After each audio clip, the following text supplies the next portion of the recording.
Hello, everyone. Welcome to Webinar 7 in the series Sex Ed Made Simple. This webinar series aims to support educators, school district administration, and staff learn about sexuality education, what it is, what it includes, why it's important, and how to teach it. Each webinar in this series will be hosted by myself, Sasha Grenier, with expert guest speakers. During the webinar, we will accept questions in the chat window and weave them throughout. If we don't get to answering all of your questions, we will get back to you later with responses and resources. You will remain muted for the entirety of this webinar.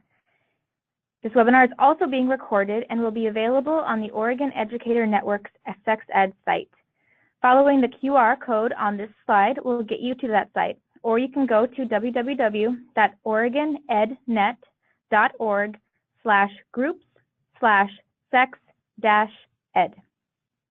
Likewise, if this webinar gives you an interest in beginning further conversations with your colleagues across the state, please visit the discussion forum page on the Oregon Educators Network Sex Ed discussion forum. We can all continue the conversation there. So today's presentation will focus on sex ed for students with differing abilities.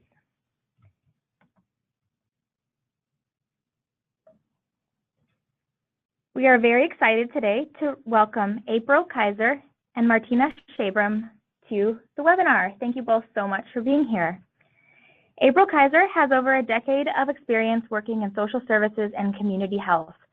Currently, she works for the Multnomah County Health Department as a sexual health educator, teaching comprehensive sexuality education to middle and high school age young people and conducting trainings. She's here to share some of the insights that she's gained from coordinating the county's community capacity building project called the Sexual Health Equity Project for Individuals with Intellectual and Developmental Disabilities, also known as SHED. Martina is a community educator at Planned Parenthood of Southwestern Oregon in Eugene. She also serves as the Youth Leadership Coordinator and directs REV, the Youth Leadership Program from PPSO. Together with her fellow community educators, Martina teaches sexual health in a variety of spaces throughout Lane County, covering everything from 5th grade human growth and development to high school consent and birth control and lots in between. Martina has a doctorate in English with expertise in disability studies from the University of Oregon and teaches sexual health curriculum in about a dozen different programs throughout Lane County. Thank you both so much for joining us today. And I'm Sasha Grenier. I am the Sexuality Education Specialist at the Oregon Department of Education. My role here at ODE is to support school districts in implementing effective, healthy relationships and sex ed, and promoting health and safety among students across the state. So, let's get started. So first, a little recap about what sex ed really is. What are we talking about when we talk about sexuality, when we talk about sexuality education? Firstly, it's much more than just sex, right? The first 3 letters of the word.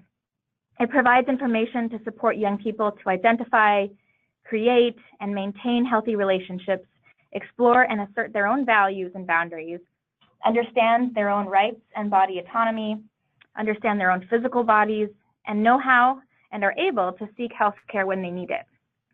It's about building the social and emotional skills that it takes to make healthy choices and have respectful, fulfilling relationships with each other. So again, not just about the first 3 letters of the word. This is why it's a critical part of health education standards in Oregon.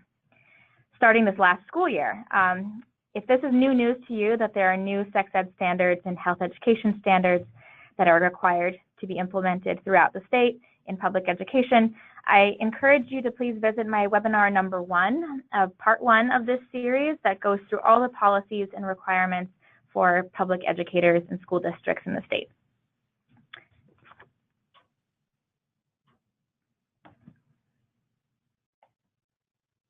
Sorry, having trouble here for some reason.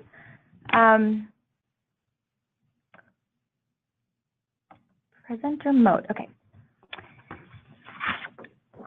All right, so research also shows that sex ed works, right? Sexuality education plays a huge role in promoting health and well-being. It's been shown to be effective in improving academic success of students, preventing dating violence and bullying, helping young people develop healthier relationships, actually delaying sexual initiation, reducing unintended pregnancies as well as HIV and other STIs, and reducing sexual health disparities among lesbian, gay, bisexual, transgender, queer, and questioning young people. Research does, just a real quick bit of research, right? Research does say that abstinence only until marriage programs do not work, but the benefits of comprehensive sexuality education are great. So there are some citations if you're interested in some more research that backs this up. Leading experts such as organizations including the American Medical Association, the American Academy of Pediatrics, all support and promote comprehensive sexuality education. So we know how critical it is for students to learn this content and have these opportunities to define themselves, learn how to assert their health needs, develop healthy and empathetic relationships. We know that all students have the right to access sexuality education regardless of cultural background, gender identity, sexual orientation, or ability. However, we also know that too often we leave some students behind, including our students with differing abilities. So that's what we'll focus on today, is really focusing on that population of students that we often don't serve appropriately when it comes to sex ed. So what does Oregon law say about all of this? What are school districts actually required to do?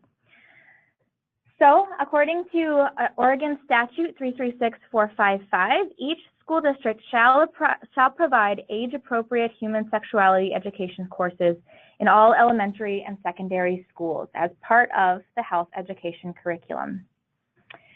And what does age-appropriate mean? That means that curricula is designed to teach information that students can understand, they can use, pertains to them, is relevant to their lives. And why don't we say developmentally or cognitively appropriate rather than age appropriate? Because often we exclude students with differing abilities by subjectively determining that they are not developmentally ready for some health and sexuality related topics. We know that students with differing abilities are developing physically and in many other ways the exact same way as their same age peers and must learn the same topics. We know that students with differing abilities are experiencing their own sexuality at the same time as their same age peers and deserve the same information at the same time. So that's why we emphasize age appropriate rather than developmentally or cognitively appropriate. What else does the law say? That instruction shall enhance students' understanding of sexuality as a normal and healthy aspect of human development, that it's appropriate for the age of the students and be medically accurate, comprehensive, and not fear or shame-based. In other words, instruction can't refer to sexuality as something icky or disgusting or shameful, but as something that is part of being human. Students must learn medically accurate information that gives them positive skills to make the best decisions for them, and not the things that make them feel ashamed or embarrassed about their bodies, identities, or relationships. Oregon Administrative Rule 581, 22, 2050, which is part of the Division 22 requirements, says that it must provide young people with opportunities for young people to develop and understand their own values, attitudes, beliefs, and decisions about sexuality. We need to give young people the space to explore their own values so that they can assert their own needs, beliefs, and decisions that will later, and at the same time, keep them healthy. So part of the law requires that each school district have a comprehensive plan of instruction. It's like a map for how sex ed is taught in your district, who teaches it, when, how, why, and that's the process for developing that must be a community-driven process that includes multiple perspectives and areas of expertise. So according to the law, this must be voted on and approved by the school board every 2 years. And in this document, they must provide an opportunity for students, or parents rather, parents and caregivers to provide an opt-out if that's what they prefer. So everything in the comprehensive plan of instruction is opt-outable. In the comprehensive plan of instruction, we should have it delineated, described how a school district is meeting all of the new health standards. So this is just a compilation of 3 standards, just as an example, but there are actually, for those of you who know, something like 80 or more standards that pertain to health and human sexuality. So this is just an example. The first one is a standard from kindergarten that requires the naming of reproductive body parts using proper anatomical terms and stages in the growth processes of all people. This is really important for child abuse prevention. A 3rd grade standard is the second one there, recognize sources of support such as parents or other trusted adults. And a 5th grade one, discuss potential impacts of power differences as they apply to personal boundaries. So these standards are obviously written in many times not age-appropriate language, right? A little too much complexity there for that age range, but you adapt them. It's up to the school district to really decide what instructional materials are appropriate, what language is appropriate, what activities are appropriate in order to meet those standards. Other considerations for how you would adapt this would be for students with differing abilities, integrated versus special ed classrooms. How that would look like would be very different for the activities and the instructional materials that you would use to meet these standards. So sex ed for students with differing abilities. Students do have the same right to the same education about sexuality as their same-aged peers. We have the responsibility to provide accommodations and an individualized education for sex ed just like we would for other subjects. What can these accommodations look like? And that's what this presentation today will be about. What are some things to keep in mind? How can we adjust, adapt sex ed material so that it reaches all the learners in our classrooms? The last note that I would like to leave you all on is that transparency is essential, right? Letting administrators know the accommodations that you're using in your classroom, include all potential accommodations in the district plan of instruction, right? The more that we explain the why and the what in detail, transparently to anyone who has a stake in this, parents, administrators, caregivers, the more we're transparent with them, the more that we know they'll understand and they'll be allies and advocates in this work with us.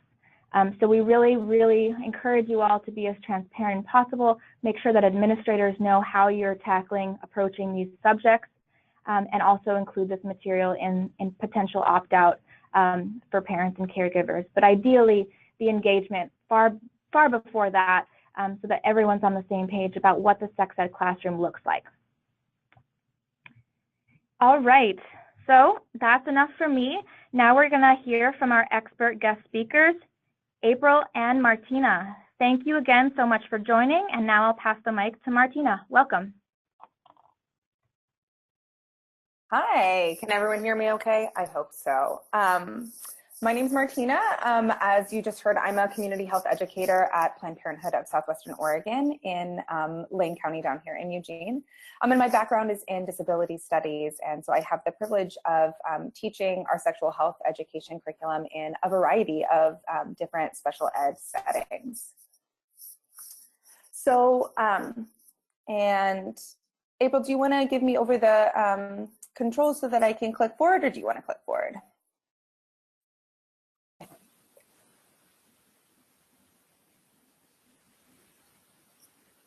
Sorry, yeah. Sasha, do you... I think we're waiting for Sasha, but in the meantime, I'll introduce myself. Hi, everyone. My name is April Kaiser. I'm a health educator with the Youth Sexual Health Equity Program with the Multnomah County Health Department. I also have the privilege of working with young people to teach comprehensive sexuality education, as well as the privilege to coordinate the SHEED project that you heard about earlier, which stands for Sexual Health Equity for Individuals with Intellectual and Developmental Disabilities. So I'm excited to be here with you all today to share a little bit more about the work that we can all do together. All right, excellent. And I'm trying to have us click forward. Apologies. Thank you, everyone, for your patience as we try to figure out technology.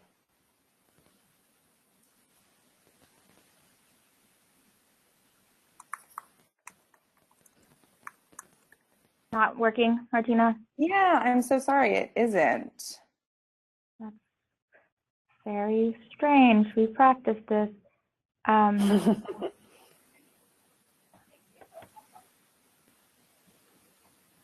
right, well, it looks like I still have control, so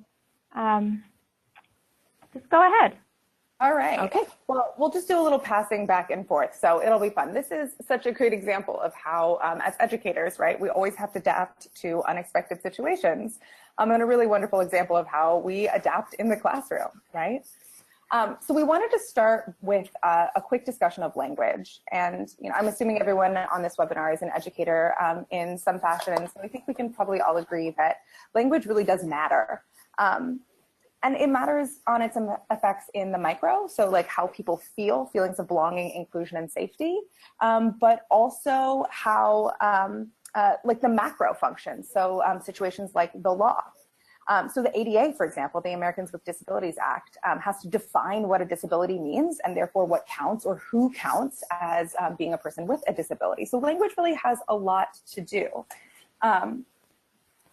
So I want to call attention to a couple different pieces of language here. In our session, you're going to notice that we try to use person-first language as much as possible. And that is really to affirm the subjectivity of people and reframe some of the ableist language practices that are really common. And so person-first means saying things like people with disabilities or people experiencing disability instead of saying disabled people. But we also really want to acknowledge that there are a lot of differences and individual preferences in a lot of different communities. So for example, autistic and deaf communities tend to prefer language like autistic people or deaf people. But even within those communities, there's a lot of diversity.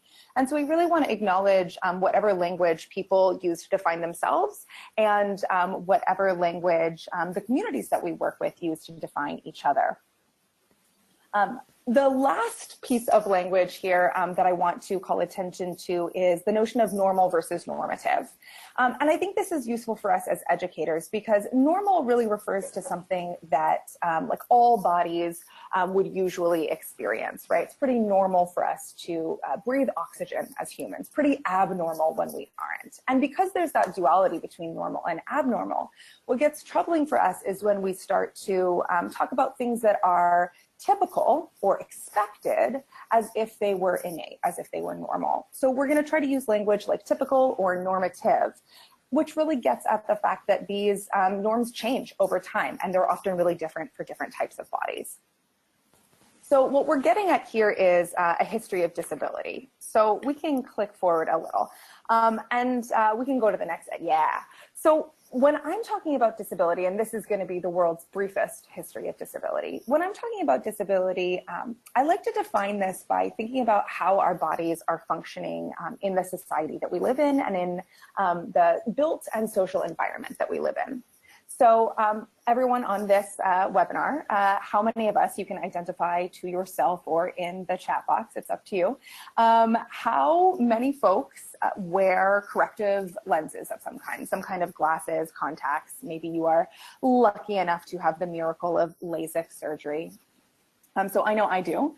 Without my contacts, I definitely could not be reading the words that are on the screen in front of me. But most of us who use vision correction don't identify as disabled because of our vision. In fact, like over half of the population doesn't have 20/20 vision, according to a 2008 study from the Archives of Ophthalmology. But most of that population does not think of our glasses or our contacts as prosthetic or adaptive devices. The way that we might think of things like screen readers or hearing aids or wheelchairs as prosthetic or as adaptive. And that's because we live in a world that has already adapted for those things, right? It's a world that has made 20/20 vision pretty much the normative standard, but also it is made using vision correction and adjusting for people wearing glasses really normative as well. So if we're thinking about what it means to be disabled, what if we didn't live in a built and social environment that supported that? What if it was considered just gross or embarrassing or really pitiable to have to wear glasses? What if any of us who needed to wear glasses had to get a doctor's note to justify why we should be allowed to use our glasses in school or in work? Or what if the standard font of books was a 4-point, right? Many of us would probably end up feeling disabled by those systems. So these are really thinking about, or this is really thinking about disability as a social construction. And so that gets at the social construction model of disability, which we can click forward to. And the social model of disability defines disability as the result of a society that allows or doesn't allow certain bodies to fit in or to have space. And so that means the built environment, so the built world. In our classrooms, we might think about what our desk space looks like, what the lighting is like, what kind of projection technology we use, how wide the door frames are, right? That's built environments, but also the social environment. So our social norms and expectations, our language, all of those things. And the social construction model is really a response to the medical model, which had been the dominant model of disability for a very long time until the work of a lot of powerful disability activists in the mid-century through the 1990s really fought to have the social construction model be represented. And so the medical model is really positioning disability as a problem in somebody's body that needs to be fixed or cured. And I think this is really significant for us as educators, right? That we move away from thinking of certain bodies as, bodies that aren't normal, or bodies that aren't working right, or bodies that are, if only we could fix them, they would be better. And really start thinking about what disability offers us, right? How we can acknowledge and honor and celebrate differences, including the ways that living with disability gives us a lot of gifts, right? Creative problem solving, seeing the world in different ways. And many of the methodologies that we use in special education or in education for people with disabilities are beneficial for any educational environment. So our goal as educators is to stop trying to create one-size-fits-all spaces, and instead to really learn more about the populations that we're working with and practice adapting methodologies to make sure that we are creating really inclusive classrooms that also really meet the needs of all of our students. So I'm going to turn it over to April, who will talk to us a little bit about some of the people in our own communities. All right. Hi, everyone. So I want to share with you a little bit more about some of the ways that we can see biases against people with disabilities come out, especially as they relate to disability and sexuality. So we can really pay attention in our communities to whether or not we recognize some of the myths that I'm going to share with you now in some of the conversations, or possibly even some of the policies that we might have. So myth number one that I want to share with you is this idea that all people with disabilities are not sexual and don't experience sexual desire or have sexual relationships. So if young people and people experiencing disability are not seen as sexual beings, it's possible that they might not be receiving sexual health education. We see that happening pretty regularly. The second myth is that all people with disabilities are hypersexual and unable to control their sexuality. And this is something that we have seen throughout history, is the idea of a person with a disability, if they are showing sexual behavior, to be seen as a sexual deviant. And we've seen policies in the past, such as forced sterilization, that were only repealed in 1983 as a result of trying to control the sexuality of people with disabilities. So it's important for us to pay attention to if this myth is coming up in our own communities and our own schools. The third myth that I want to make sure to share with you is that all people with disabilities are childlike and dependent. So Sasha spoke to this a little bit when she was speaking about why the term is age appropriate rather than developmentally or cognitively appropriate, because if we infantilize people, then often that can prevent them from accessing their full education and their full human rights. And then myth number 4 that comes up often is that people with disabilities only have abusive sexual relationships, or they're only involved in sexual relationships as victims or perpetrators of sexual violence, which leaves no room for people experiencing disability to be in healthy relationships, and doesn't then see them as being capable of that. So in reality, what we see is that the reality is more complex, and the relationships and sexual health of young people experiencing disability is more complex. So what I want to share with you now is some of what we're learning about the sexual health of young people with disabilities in Oregon. And I want to share some data with you that we've only recently got from the Oregon Healthy Teen Survey through the Oregon Health Authority, starting in 2015, because we started to ask the 8th and 11th graders who take the survey to answer some questions about disability that can help us find out more about the experiences of students with disabilities. So I'll just share really briefly with you that there are 6 questions that help identify students with disabilities through the survey. They help to identify deafness, blindness, intellectual disability. And then on the next slide, we see they also help to identify mobility-related disabilities, self-care-related disabilities, and independent living-related disabilities. And what we found in 2015 and 2017, which are the last 2 years that these surveys have been conducted, is that young people, 11th graders in particular, with disabilities report that they are having sex. So this is often surprising to folks, and I'll just draw your attention to the first 2 columns of this graph, which is that 48.6% of students with disabilities said that they had had sex before, compared to 37.9% of students without disabilities. So it's really important for us to recognize that young people experiencing disability are sexually active and therefore definitely need sexual health education and support. We also have learned through the Oregon Healthy Teen Survey that young people with disabilities are more likely to have had sex before age 15, so they're having sex at younger ages. So in this case, we see that 32.5% of students with disabilities, again, these are 11th graders, reported having sex before age 15, compared with their peers without disabilities who said only 23% had had sex before age 15. So again, having age-appropriate sexuality education is really important, so that when they do have sexual relationships, they have the information, the skills, and the resources they need to protect their own health and the health of any partners that they have.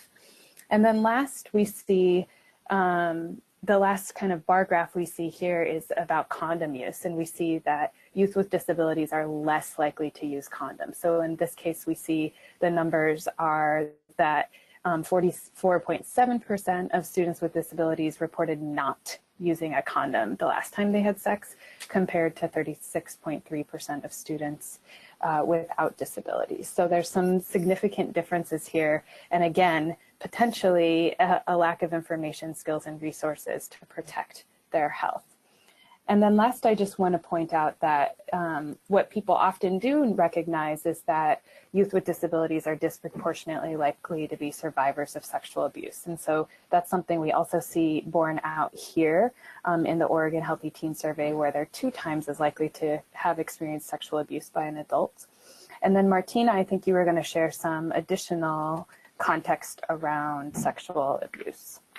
Yeah, if we go to the next slide, we have some statistics that were reported in 2018 by NPR that really show that particularly people with intellectual disabilities are experiencing sexual assault and sexual abuse at rates that are substantially higher. And again, this is one of those places where education can really help or hurt. Because often when people are infantilizing people with intellectual disabilities and not providing them with the education that they deserve, these people become easier to prey upon. So when somebody doesn't even have the language to describe what is happening to them, they are easier to be victimized. So really making sure that we are addressing sexual health, even for people who maybe we don't think always understand the way that we do, is essential. Great. So one of the things that we noticed at Multnomah County with our SHEED project, or Sexual Health Equity for Individuals with Intellectual and Developmental Disabilities project, was that we had very little information directly from young people themselves about what they wanted out of sexual health education. So we got to speak with 18 to 21-year-olds who identified as experiencing disability to ask them what they wanted when it came to sexual health education. And we came up with a set of guidelines from those conversations that you can access through our website, and we'll certainly share that as a resource later on. But the report is called In Their Own Words, Guidelines for Supporting the Sexual Health of Young People Experiencing IDD.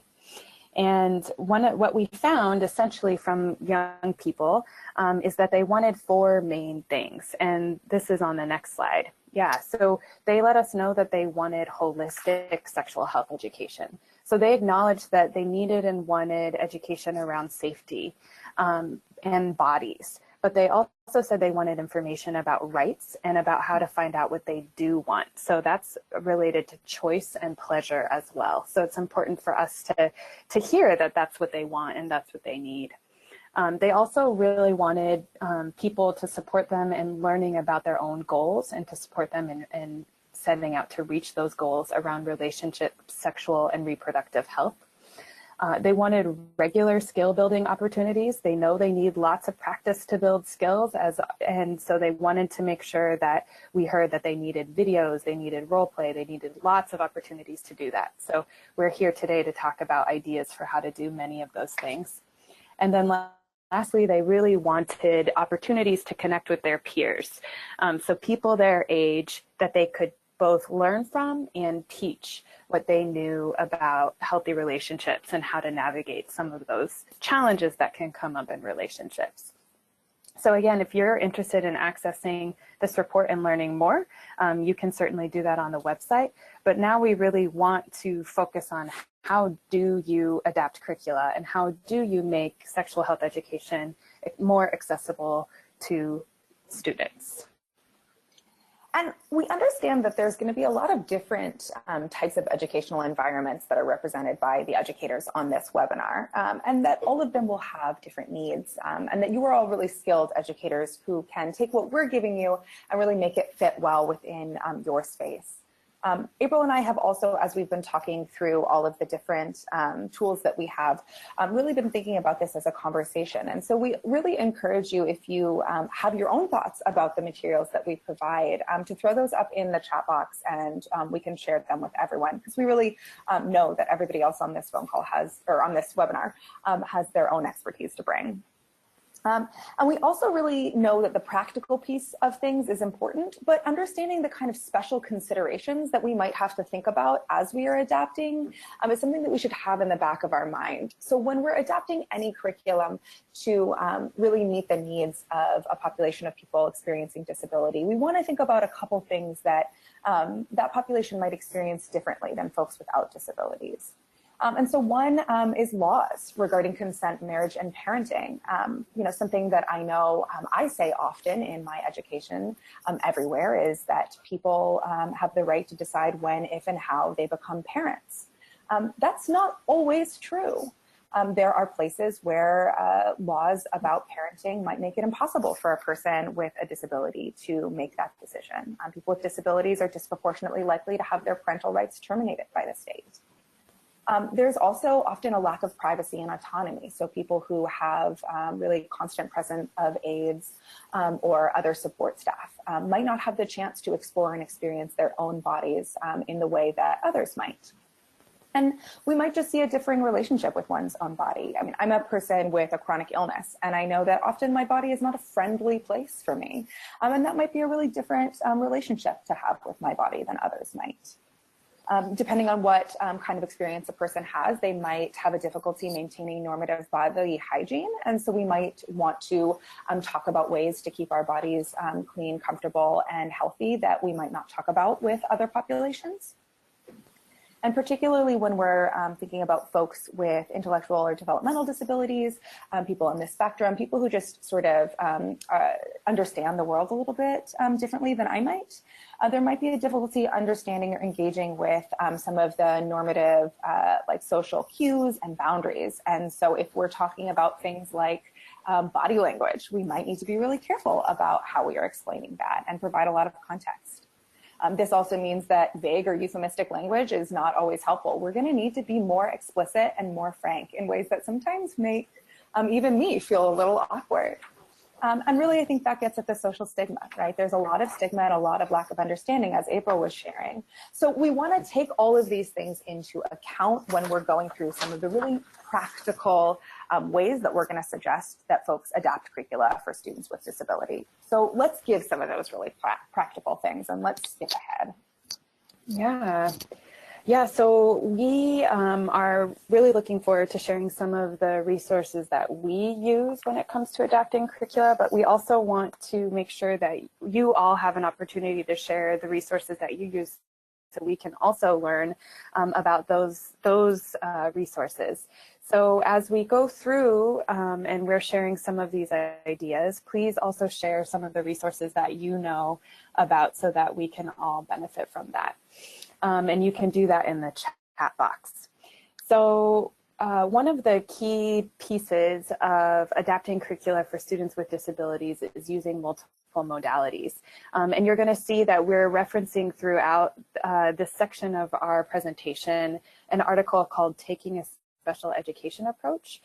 So you'll see that reference there. And if that's something that you want to look up or to access after the webinar, it does outline many of these strategies. And so we're going to provide a brief outline of some of these strategies now. We'll go in depth into some of them as well, but we encourage you to take a look at that article to get even more ideas about how you might adapt curricula. So one way to adapt curricula is to adjust handouts. And so you might do this by using larger fonts, using fewer words, increasing the writing space on a handout, or adding pictures to help more students access those particular handouts and that information. Using videos is also something that we heard from young people is really important for them. They can review them over and over again, but also we know that it's important to preview videos beforehand and think about where it is that you might pause a video, for example, to add some clarification. So an example of that might be, many of us might be aware of Amaze videos. So these are videos through amaze.com, and often they use euphemisms. So an example would be when talking about ejaculation, in one of the videos, they show a volcano erupting. That might be a really great opportunity to pause the video and explain what it is that this volcano erupting is meant to symbolize. It's also important to use things like closed captioning and possibly slow down the speed of the video to help all students be able to take that in. And then it's also really important to provide teaching tools that can be touched. So these tactile items, these can be anatomy models, dolls, contraceptive projects, hygiene projects, to really make the content that we're sharing concrete. So we have some examples of those on the next slide. So here we see too, this dongle, as we call it in my office, or phallus model. This is something that I might not use in a mainstream class when I'm talking about condoms. In a mainstream class, I might just put the condoms on over my fingers or over my hands. And that's something that I would do in any setting. But if I'm in a specific setting for students with disabilities, I would probably also bring this out. But of course, not going to just use this without contextualizing it. Just like the volcano erupting, I'm going to explain what this is by saying, so a condom is something that goes over a person's penis once it has an erection. And so this is something that looks a little bit similar to a penis. So it's a good example for us to practice on. And I might show how a condom is rolled down. I might also have students practice rolling the condom down over this model as well, depending on the comfort of those students, of the staff, and of the community. The giant microbes are one that might not work for all learners, especially really concrete learners might be a little put off by the fact that, of course, microbes are not actually this big. But if we were trying to talk about, transmission of infections, what a great way to do that by actually showing how we can pass a toy from one person's hands to another person's hands. Mm-hmm. Yeah, and these microbes are the shapes of the actual microbes. And so it could also be helpful for us, as was just suggested to me this week, to add, for example, a picture of what one of these sexually transmitted infections, one of these microbes might look like under an actual microscope, so that we are really connecting the dots for people and allowing them to explore what these different germs might look like. So another opportunity for adapting curricula for students with disabilities is really paying attention to pacing, prompts, and props.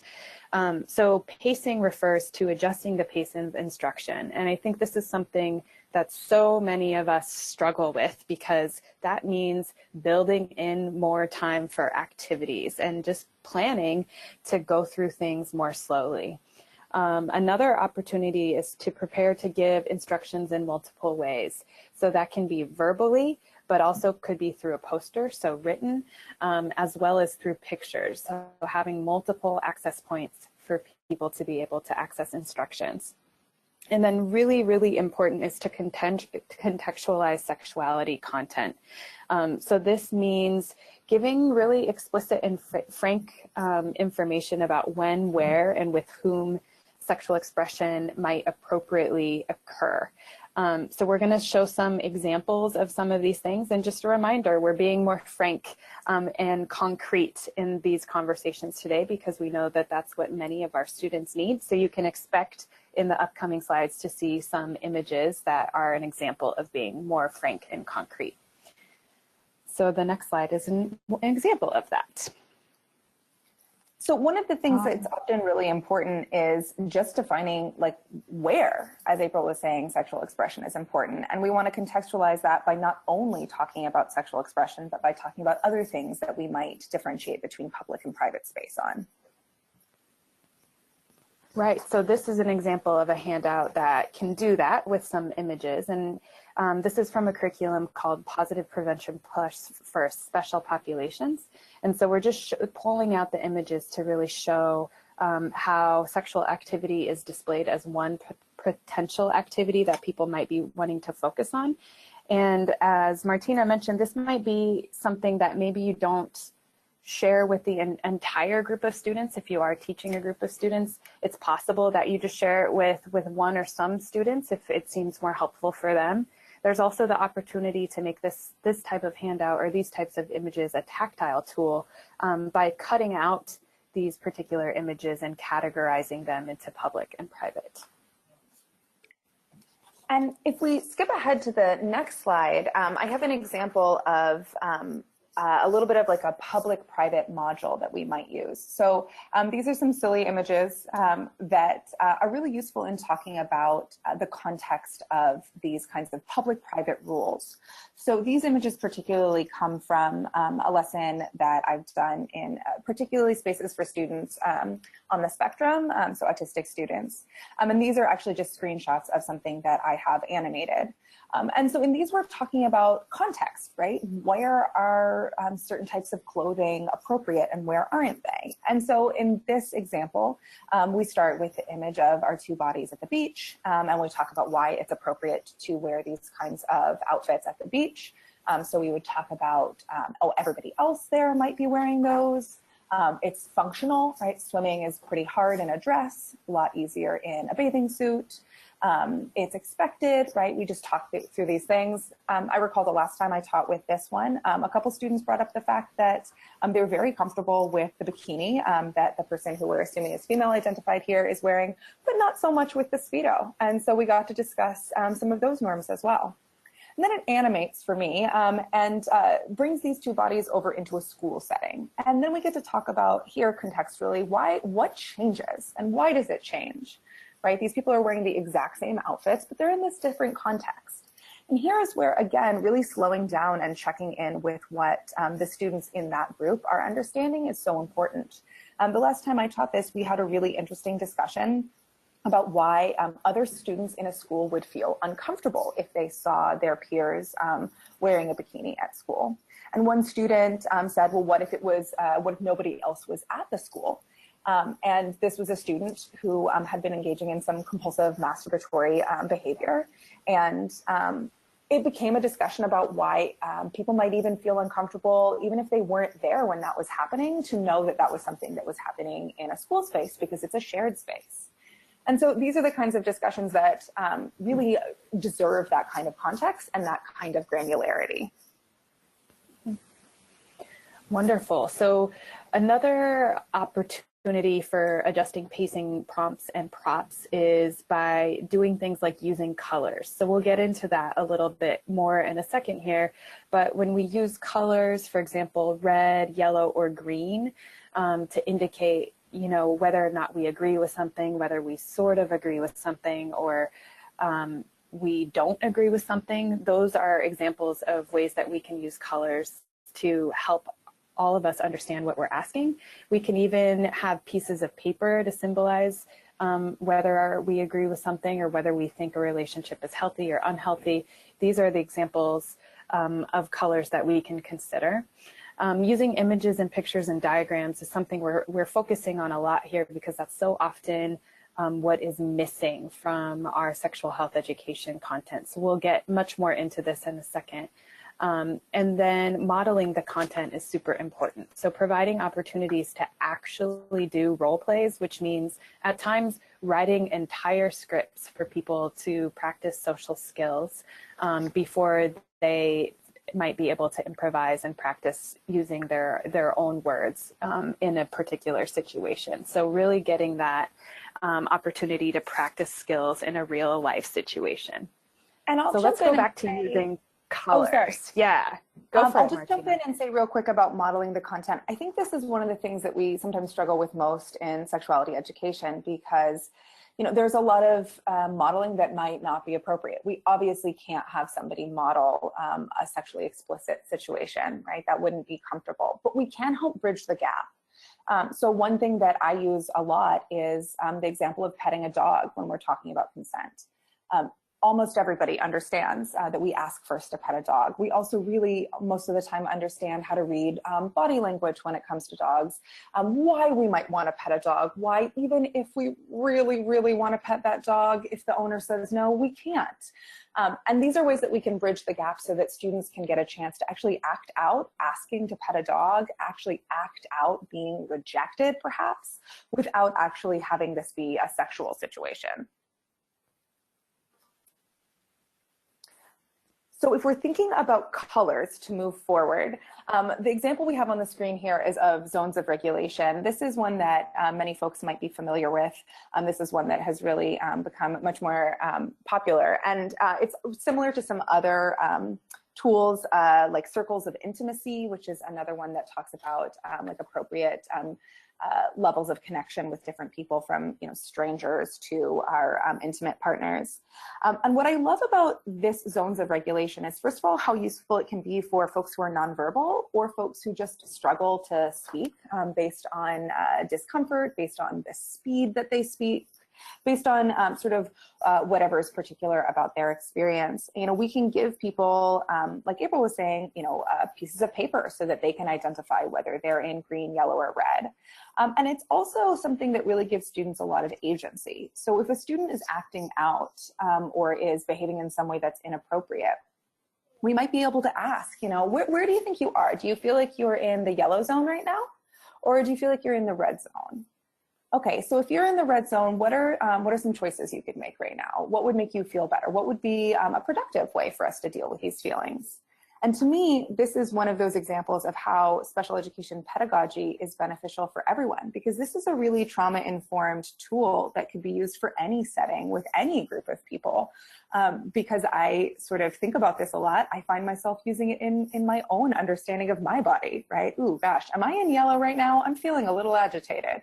Maybe I need to take a breath, right? Really useful tools for all learners.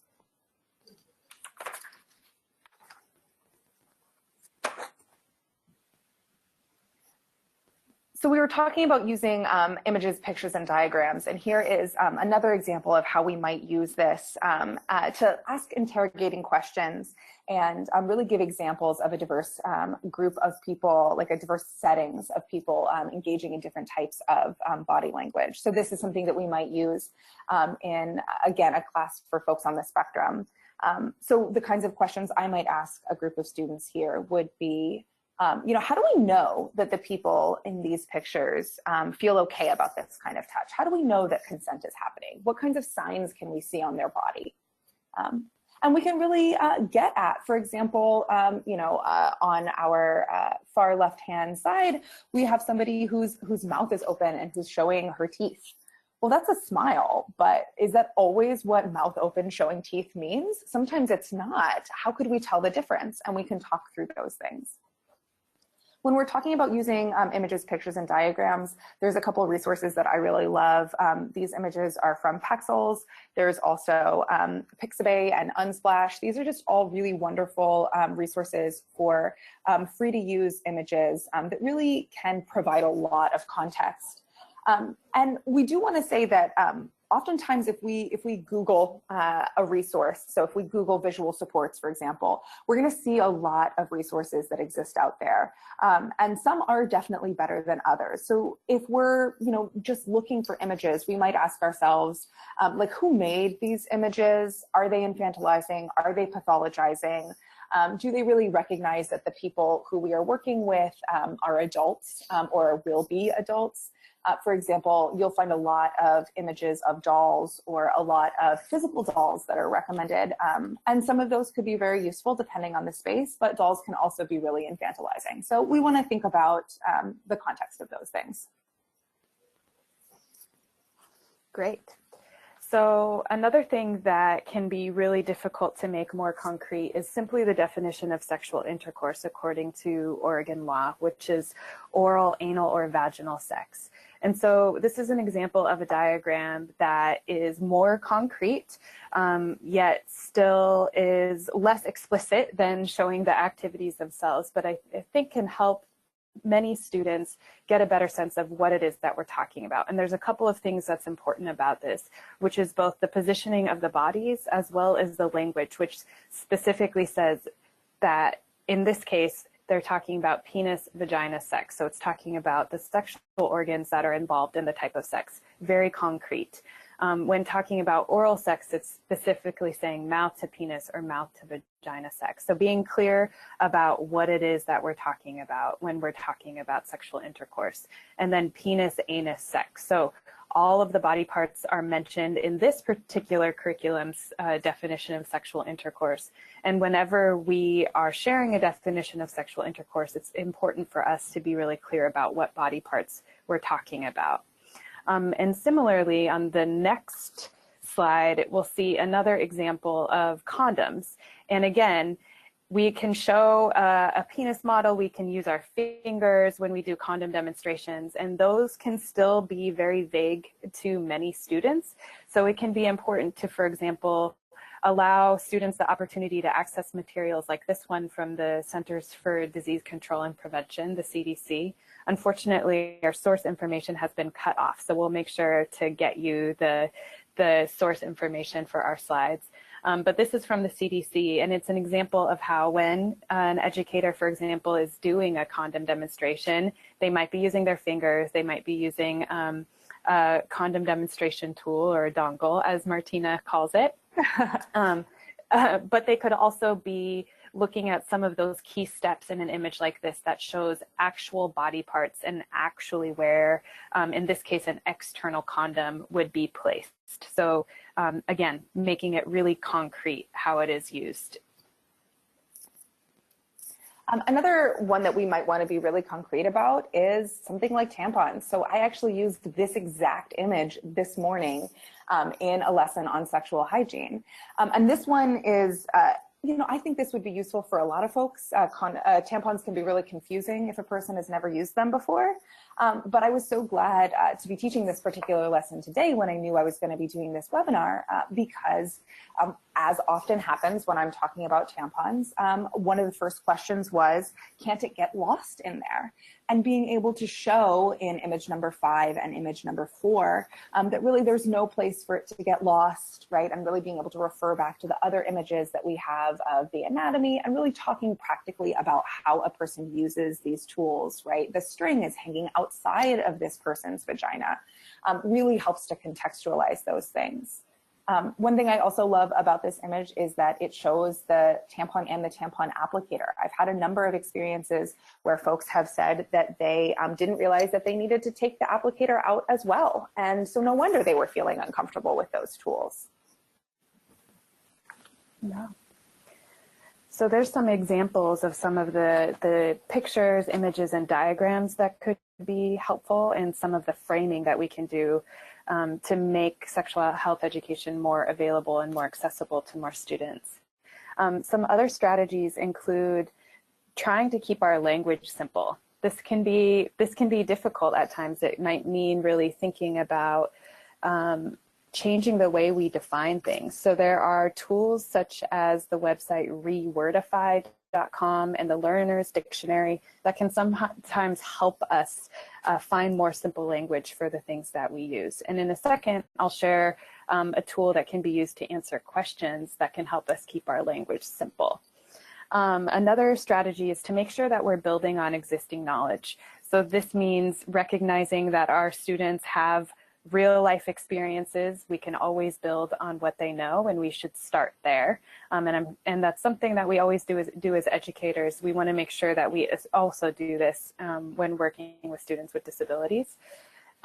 Repeating, review, and reinforcing in all of these ways. So every time we have the opportunity to tie something back to a previous conversation or topic is a great reminder about important information and skills that have been shared. Promoting pro-social behaviors. So this could be through things like group agreements, like a poster posted on the wall, and clear explanations of what's expected in the room. It can also be about helping young people gain more awareness of their feelings and get ideas about how to express those feelings in respectful ways. So that is helpful in all of our classrooms, and it's something that we can focus on. Using posters to emphasize important points and being positive. So doing our best to stay positive and really appreciate that people are learning new skills. And sometimes those things can be difficult or uncomfortable. And so recognizing that in growth, things can be challenging at times, and we want to try to keep those growth opportunities positive.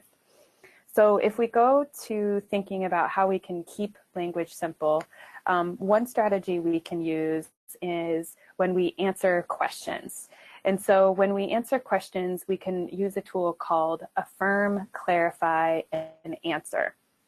So let's say, for example, that somebody asks a question like how to get a boyfriend. So we can affirm that question, clarify it, and answer it. So on the next section, we'll see that affirming can mean letting the young person know that this is a great question, that it's okay, that what they're asking is common. So what I often try to say is, thank you for your question. Thank you for asking me that. I've been trying to say less, that's a great question, or that's a good question, because sometimes that can sound like a judgment of the questions. So if I say, thank you for asking me about this question about how to get a boyfriend, that's an example of affirming that that young person chose to come to me to ask a question. And then clarify is the next step. And this is the most important step, because often we as educators make assumptions about what young people are asking. So this is an opportunity for us to also collect ourselves and make sure that we are really answering the question that that young person has. So if a young person says, well, how do I get a boyfriend? We can ask some open-ended questions. So examples of those might be, well, when you say boyfriend, what do you have in mind? What kind of boyfriend do you want? What are some things that you would like to do with that person? Have you tried to get a boyfriend before? How did that go? So they're asking open-ended questions and trying to get a sense of what they're really asking. What does it mean when they say they want a boyfriend? And then finally, answer.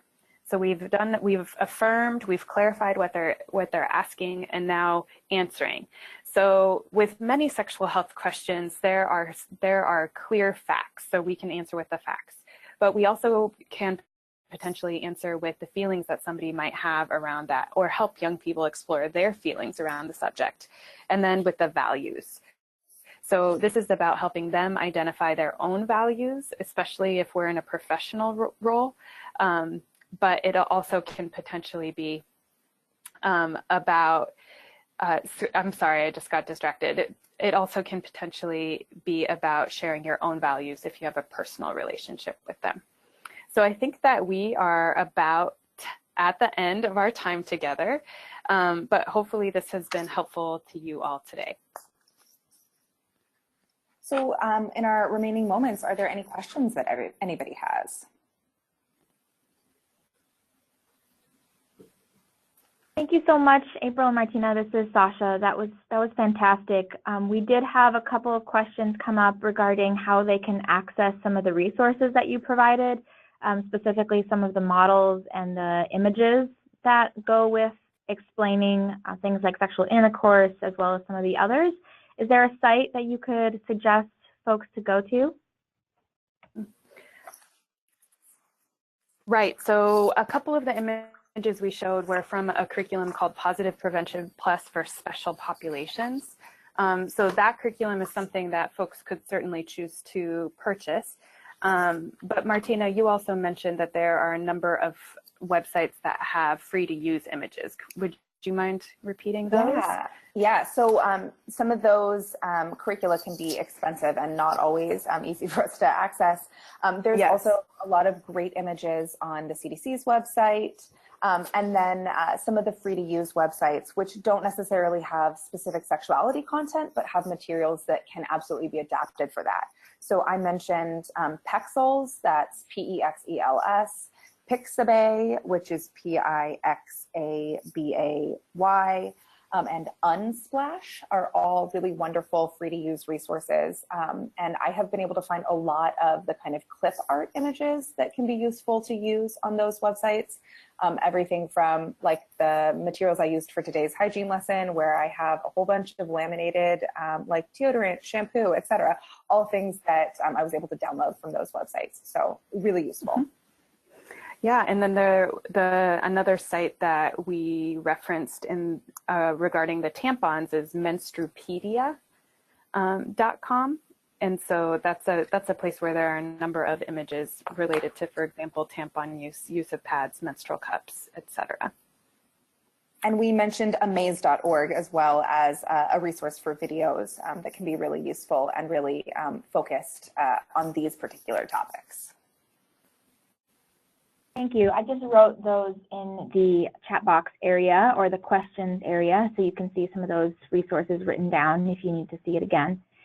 And one question from a participant about how to share this webinar with students in teacher prep programs.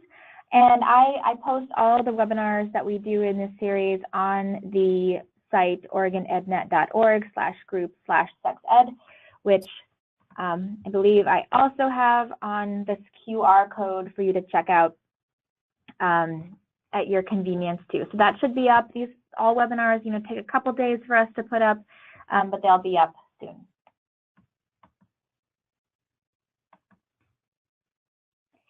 Any other questions from anyone?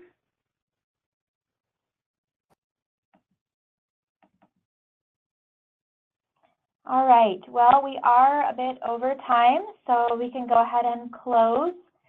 Thank you all again for your time on a Friday afternoon. We so appreciate it. And thanks again so many times to our wonderful guest presenters, April and Martina. Thank you both so much again. And join us again for next month's webinar. It'll be the last Friday again of the month from 3 to 4 p.m. All right, keep in touch. Take care. Thank you all again for joining. Bye-bye. Thank you. Bye-bye.